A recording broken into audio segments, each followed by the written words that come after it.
Shri insight of ടാരോട്ടിലേക്ക് എല്ലാവർക്കും സ്വാഗതം. നമുക്കിന്നൊരു റിലേഷൻഷിപ്പ് റീഡിങ് നോക്കാം. ഇന്ന് നമ്മൾ നോക്കുന്നത് നിങ്ങളുടെ വ്യക്തിയുടെ നിങ്ങൾ എങ്ങനെയായിരുന്നു ആദ്യം, എങ്ങനെയായിരുന്നു അത് കഴിഞ്ഞ് വീണ്ടും അവതാളത്തിലായത് എന്തുകൊണ്ടാണ്, തേർഡ് പാർട്ടിയുടെ അവസ്ഥ ഇപ്പോൾ എന്താണ്, ഇപ്പോൾ നിങ്ങളിൽ നിന്ന് എത്രമാത്രം, അപ്പോൾ നിങ്ങളോട് എങ്ങനെയാണ്, തേർഡ് പാർട്ടിയോട് എങ്ങനെയാണ്, നമ്മളിങ്ങനെയൊക്കെയുള്ള ചില കാര്യങ്ങളാണ് നോക്കുന്നത്.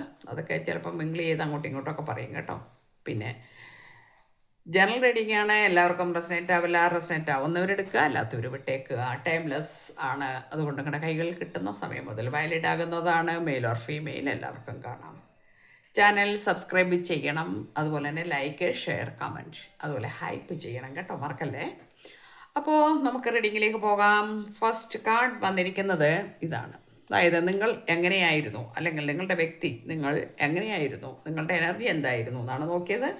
അപ്പോൾ 10 ഓഫ് പെൻറ്റക്കിൾസ് ആയിരുന്നു. അവിടെ സ്റ്റഡി ആയിട്ടുള്ള, ഫ്ലറിഷിംഗ് ആയിട്ടുള്ള ഒരു സ്നേഹം, ലവ് ഒക്കെ ഉള്ള ഒരു നല്ല ഫാമിലി ആയിരുന്നു എന്ന് കാണിക്കുന്നുണ്ട്. അപ്പോൾ എല്ലാ ഐശ്വര്യങ്ങളും നിറഞ്ഞ ഒരു ജീവിതമായിരുന്നു അവിടെ. എല്ലാ സ്നേഹവും സന്തോഷവും ഫാമിലിയോടൊപ്പം, അച്ഛൻ, അമ്മ, വൈഫ്, കുഞ്ഞുങ്ങൾ അല്ലെങ്കിൽ ഹസ്ബൻഡ്, ആ രീതിയിലുള്ള നല്ല രീതിയിലുള്ള നല്ല ഒരു ഫാമിലി എന്ന് പറയുന്ന ഫാമിലി കൺസെപ്റ്റ് ഇവിടെ വളരെ നല്ല ബെറ്ററായിട്ടായിരുന്നു നിങ്ങൾ കൊണ്ടുപോയിക്കൊണ്ടിരുന്നത് എന്ന് കാണിക്കുന്നുണ്ട്. അപ്പോൾ അതിനിടയിലാണ് നമുക്ക് ഇവിടെ മറ്റൊരു വ്യക്തിയുടെ ഒരു ആഗമനം വന്നിരിക്കുന്നത്, അതായത് തേർഡ് പാർട്ടി. അതോടുകൂടി കുറേ ഇഷ്യൂസാണ് നിങ്ങളുടെ ജീവിതത്തിൽ ഉണ്ടായിട്ടുള്ളതെന്ന് കാണിക്കുന്നുണ്ട്. ഒരു ലവ് ട്രയാങ്കിൾ വന്നിരിക്കുന്നു അവിടെ. അത് ലൈഫിൽ ചില സമയത്ത് അത് ആകസ്മികമായിട്ടൊക്കെ വന്നു ചേരുന്നതാണ് ചില ബന്ധങ്ങൾ. അതിനെ കാർമിക് ലൈഫ് എന്നൊക്കെ പറയാം നമുക്ക്. കാർമിക് ബന്ധങ്ങൾ അങ്ങനെ വരുന്ന സമയത്താണ് ഇങ്ങനെയുള്ള കുറേ ആശയക്കുഴപ്പങ്ങൾ വരുന്നത്, പ്രശ്നങ്ങൾ വരുന്നത്. അപ്പോൾ ഇവിടെ അങ്ങനെ വന്നു ചേർന്നു എന്നാണ് കാണിക്കുന്നത്. മനഃപൂർവ്വമായിരിക്കണമെന്നില്ല ഇതൊക്കെ വരുന്നത്. അപ്പം മനഃപൂർവ്വമൊന്നുമല്ല, നമ്മൾ ചിലതെല്ലാം ബൈ ആക്സിഡൻറ്റ് നമുക്ക് സംഭവിച്ചു പോകുന്ന കാര്യങ്ങളാണ്. അപ്പോൾ അതുപോലെ തന്നെ നൈറ്റ് ഓഫ് വാൻസ് ആണ് വന്നിരിക്കുന്നത്. ഈ തേർഡ് പാർട്ടി എന്ന് പറയുന്ന ആൾ ഫ്ലട്ടി ആൻഡ് ഓപ്പൺ മൈൻഡഡ് ലവ് ആയിരുന്നു അവർക്ക്. ഫ്ലട്ടി എന്ന് പറയുമ്പോൾ അവർ ഒന്നിൽ ഒതുങ്ങി നിൽക്കുന്ന ആളല്ല എന്നർത്ഥം. രണ്ടാമത് പിന്നെ അവർക്ക് ലക്ഷ്യങ്ങളുണ്ട്, ക്യാഷ് പിന്നെ അതുമാതിരിയുള്ള കാര്യങ്ങൾ, അവർക്ക് എന്തെങ്കിലുമൊക്കെ അടിച്ചു മാറ്റുക എന്നുള്ള കാര്യങ്ങൾ. അതിൻ്റെ കൂടെ തന്നെ ഒരു കുടുംബം തകർക്കുന്നതിനൊന്നും അവർക്ക് യാതൊരു വിഷമങ്ങളൊന്നുമില്ല അങ്ങനെയുള്ള ആൾക്കാർക്ക്. അപ്പോൾ ആ രീതിയിൽ ആ ഗണത്തിൽപ്പെട്ട ഒരാളായിരുന്നു ഇവിടെ തേർഡ് പാർട്ടി എന്നത് ഒരു ദുഃഖകരമായ അവസ്ഥ തന്നെയാണ്. പിന്നീട് 6 ഓഫ് സോർഡ്സ് വന്നിട്ടുണ്ട്. പക്ഷേ ഇത് ഈ വ്യക്തിക്ക്, നിങ്ങളുടെ വ്യക്തിക്ക്, പേഴ്സണ് അത് കുറച്ച് ദുസ്സഹമായി മാറി ലാസ്റ്റ് എന്നാണ്. എന്നുവെച്ചാൽ അത് ഓവർകം ചെയ്ത് മൂവിങ് ഫോർവേഡ്, ഫ്രണ്ട് അതെല്ലാം കഴിഞ്ഞു, മതിയായി, ഇനി എനിക്ക് ഇത് കൊണ്ടുപോകാൻ ബുദ്ധിമുട്ടുണ്ട് എന്ന അവസ്ഥയിലേക്ക് വന്നിരിക്കുന്നു. അപ്പോൾ ഈ ലവ് ട്രയാങ്കിൾ ഇപ്പോൾ നിങ്ങൾ കൂടെ ഉണ്ട് എങ്കിൽ പോലും ഇവിടെ ഈ ഒരു ബന്ധം വന്നതുകൊണ്ട് അവിടെ കുറച്ച് വിള്ളലുകൾ വന്നിരുന്നു എന്നാണ് കാണിക്കുന്നത്. നിങ്ങൾ സെപ്പറേഷനായിട്ട് മാറിയിരിക്കുകയോ പോവുകയോ അങ്ങനെയുള്ള കാര്യങ്ങൾ ചില ആൾക്കാർക്ക് മാത്രമായിരിക്കും ബാധകം ഉണ്ടാകുക. ബാക്കി കൂടെ ഉണ്ടെങ്കിലും ഈ അവസ്ഥകൾ വന്നിട്ടുണ്ട് എന്നാണ് കാണിക്കുന്നത്. ഇവിടെ ടവർ വന്നിട്ടുണ്ട്. ഇത് നിങ്ങൾ തേർഡ് പാർട്ടിയുടെ ഒരവസ്ഥയാണ്. ഇപ്പോൾ എങ്ങനെയാണ് തേർഡ് പാർട്ടി ഇപ്പോഴത്തെ അവസ്ഥ എന്താണ് എന്ന് ചോദിച്ചാൽ, ഒരു ബ്രേക്കപ്പിലാണ്, ഒരു ട്രൂത്ത് റിവലേഷൻ എന്ന് പറയുന്നത്. അപ്പോൾ നമ്മളിവിടെ നേരത്തെ പറഞ്ഞു നിങ്ങളുടെ വ്യക്തി മൂവിങ് ഫോർവേഡ് എന്ന് പറഞ്ഞ ആ ഒരു കാർഡ് നമ്മൾ കാണിച്ചു. ആ ഒരു അവസ്ഥയിലേക്കാണ് അല്ലേ കാർഡ് കാണുന്നുണ്ടോ? യെസ്, ആ കാർഡാണ്. അപ്പോൾ ഈ മൂവിങ് ഫോർവേഡ് എന്ന് പറഞ്ഞത് കൊണ്ട് തന്നെ ഇപ്പോൾ ഈ തേർഡ് പാർട്ടി ഈ ഒരു അവസ്ഥയിലാണ് ഇരിക്കുന്നത്. അതായത് ഒരു താഴെ ഒരു കുഴിയിൽ വന്ന് വീണ് കിടക്കുന്ന അതേ അവസ്ഥയിലാണ് ഇപ്പോൾ തേർഡ് പാർട്ടി ഇരിക്കുന്നത്. ഇവിടെ നിങ്ങളാണ് ഈ 2 പേര് നിൽക്കുന്നത്. അപ്പോൾ നിങ്ങളുടെ സ്നേഹം അവർക്ക് നല്ലപോലെ മനസ്സിലായി. നിങ്ങൾ തമ്മിൽ വീണ്ടും, അതായത് നിങ്ങളുടെ വ്യക്തിയും നിങ്ങളും തമ്മിൽ വീണ്ടും ഒരുമിച്ചു എന്നും ഈ തേർഡ് പാർട്ടിക്ക് ഇവിടെ യാതൊരു വാല്യൂ ഇല്ല എന്നും ഇപ്പോൾ തേർഡ് പാർട്ടി മനസ്സിലാക്കിയിരിക്കുന്നു. അതുകൊണ്ട് തന്നെ ഇവിടെ ചില വഴക്കുകൾ, കുറച്ച് ഡിഫെൻസീവായിട്ടുള്ള, അസേർട്ടീവായിട്ടുള്ള കുറച്ച് പ്രശ്നങ്ങളൊക്കെ ഇവിടെ വന്നിരിക്കുന്നു എന്നാണ്. തേർഡ് പാർട്ടിയുമായിട്ട് ഇപ്പോൾ അത്ര സ്വരച്ചേർച്ചയില്ല നിങ്ങളുടെ എന്നാണ്. കാരണം നിങ്ങളുടെ വ്യക്തി ഇപ്പോൾ കുറച്ച് മച്യൂരിറ്റിയൊക്കെ വന്നിരിക്കുന്നു എന്നാണ്. മച്യൂരിറ്റി വന്നിരിക്കുക എന്ന് പറഞ്ഞിട്ടുണ്ടെങ്കിൽ ഒരു എംപററുടെ പവറൊക്കെയാണ്. അപ്പോൾ പുള്ളിക്കാരൻ എന്ന് പറയുമ്പോൾ നിങ്ങൾ വിചാരിക്കേണ്ട ഹി ഓർ ഷീ ആരായാലും കേട്ടോ.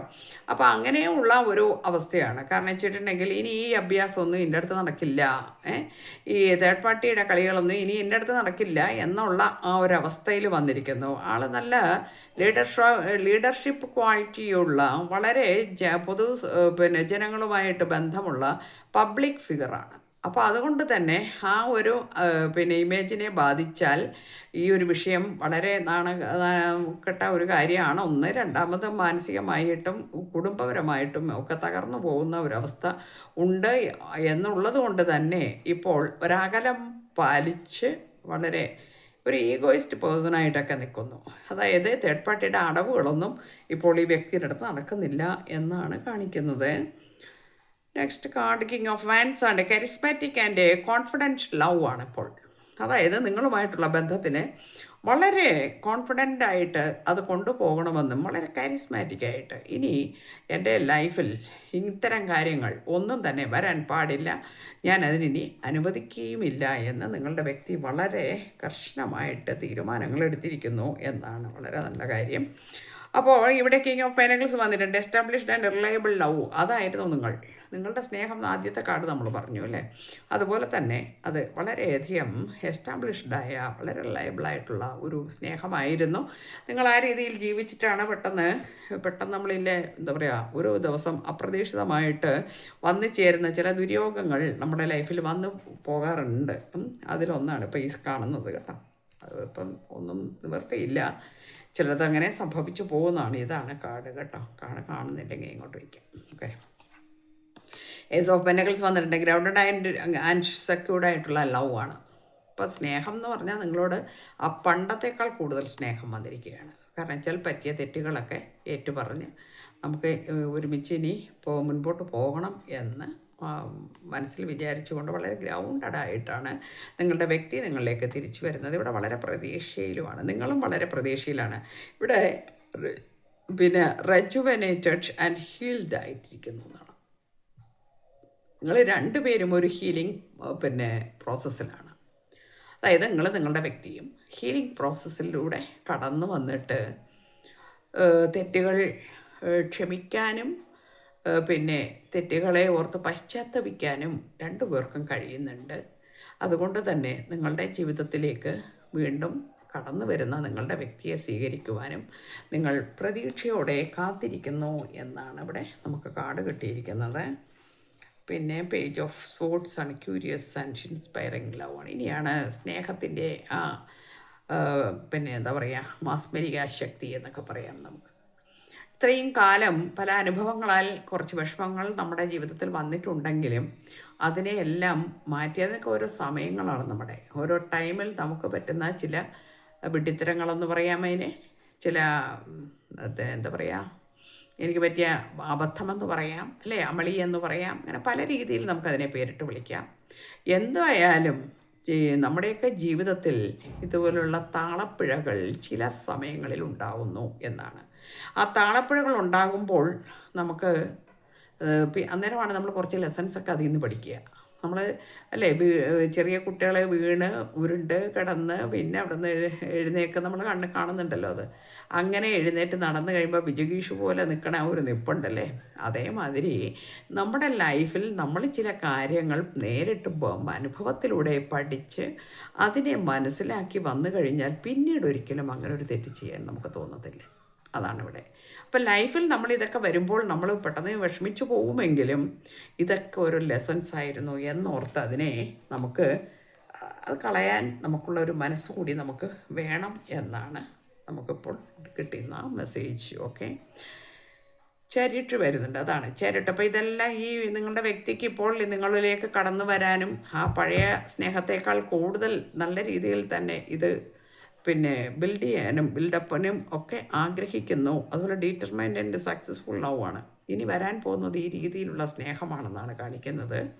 വളരെ സക്സസ് ആയിട്ടുള്ള ഒരു സ്നേഹം. അതായത് one set chase of cups വന്നിട്ടുണ്ട്. നല്ല മിസ്സിങ് എനർജി ഉണ്ട്.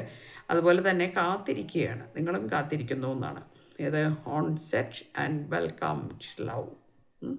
അപ്പോൾ ഇനി ഒരു കാര്യങ്ങളെല്ലാം ശുഭമായിട്ട് പോകാൻ നിൽക്കും. നമ്മുടെ 6 ഓഫ് കപ്സ് വന്നിട്ടുണ്ട്. Responsible and adorable love. ഇത് നിങ്ങളെ സോൾമേറ്റ് ആണെന്നുള്ളതാണ് ഈ കാർഡ് കാണിക്കുന്നത്. അതായത് നിങ്ങളുടെ ബന്ധം എന്ന് പറയുന്നത് പാസ്റ്റ് ലൈഫ് ബന്ധമാണ്. ആ പാസ്റ്റ് ലൈഫിൽ ഉള്ള രണ്ട് പേരാണ് നിങ്ങൾ. അതായത് നിങ്ങളൊരു പക്ഷേ വൈഫ് ആൻഡ് ഹസ്ബൻഡ് ആയിരിക്കാം. നിങ്ങൾ ആരാണ് എന്നുള്ള അത് നിങ്ങൾക്ക് എങ്ങനെയാണോ റെസനേറ്റ് ആവുന്നത് അതുപോലെ എടുക്കുക. അപ്പോൾ ആ ആളുകളാണ് നിങ്ങൾ. അപ്പോൾ അവർ പിന്നെ ഒന്നിച്ചു കൂടി ഇത് ഡിവൈൻ്റെ ഒരു തീരുമാനം എന്ന് തന്നെ ഇതിനെ പറയാം നമുക്ക്. അപ്പോൾ അത്രയും നല്ല ഒരു ബന്ധമാണ്. ഈ ബന്ധത്തിനെ മുറുകെ പിടിക്കുക.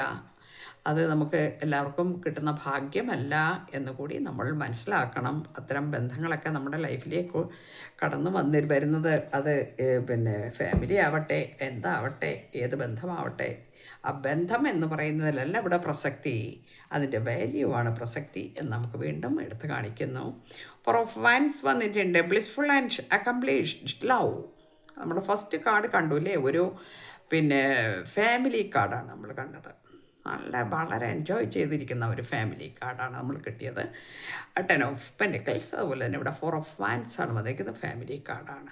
ഇത് വീണ്ടും ഈ ഒരു മാരേജ് വീണ്ടും എന്ന് പറയുമ്പോൾ നിങ്ങളുടെ പിന്നെ വ്യക്തി നിങ്ങളിലേക്ക് കടന്നു വരുമ്പോൾ നമ്മൾ ആഘോഷിക്കുന്നത് വീണ്ടും നമ്മളുടെ ആ ഒരു ഹണിമൂൺ അതുമാതിരിയുള്ള കാര്യങ്ങൾ തന്നെയാണ്. അതാണ് ഈ കാർഡ് വന്നിരിക്കുന്നത്. നിങ്ങൾ വീണ്ടും ആ പഴയ അവസ്ഥയിലേക്ക് പോകുന്നു എന്നാണ്, അല്ലെങ്കിൽ നിങ്ങൾക്കത് വരാൻ നിൽക്കുന്നു, അല്ലെങ്കിൽ വരാൻ പോകുന്നു. നിങ്ങളതിന് ആ പിന്നെ ജീവിതം എൻജോയ് ചെയ്യാൻ നിങ്ങൾക്ക് സമയമായി എന്നാണ്. അപ്പം നമുക്കിന്ന് വളരെ ഗ്രേറ്റ് ആയിട്ടുള്ള ഒരു റീഡിംഗ് ആണ് തന്നിരിക്കുന്നത്. അപ്പോൾ ഈ തേർഡ് പാർട്ടിയൊക്കെ ഉള്ള കുറേ ആളുകൾ നമ്മുടെ കൂട്ടത്തിലുണ്ട്.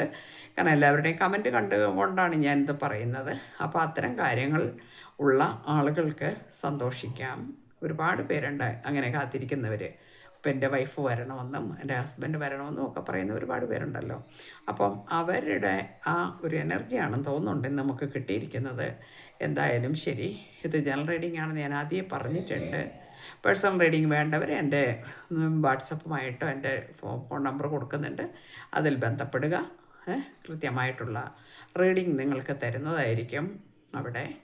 അപ്പം എല്ലാവർക്കും നല്ലത് വരട്ടെ. Thank you universe.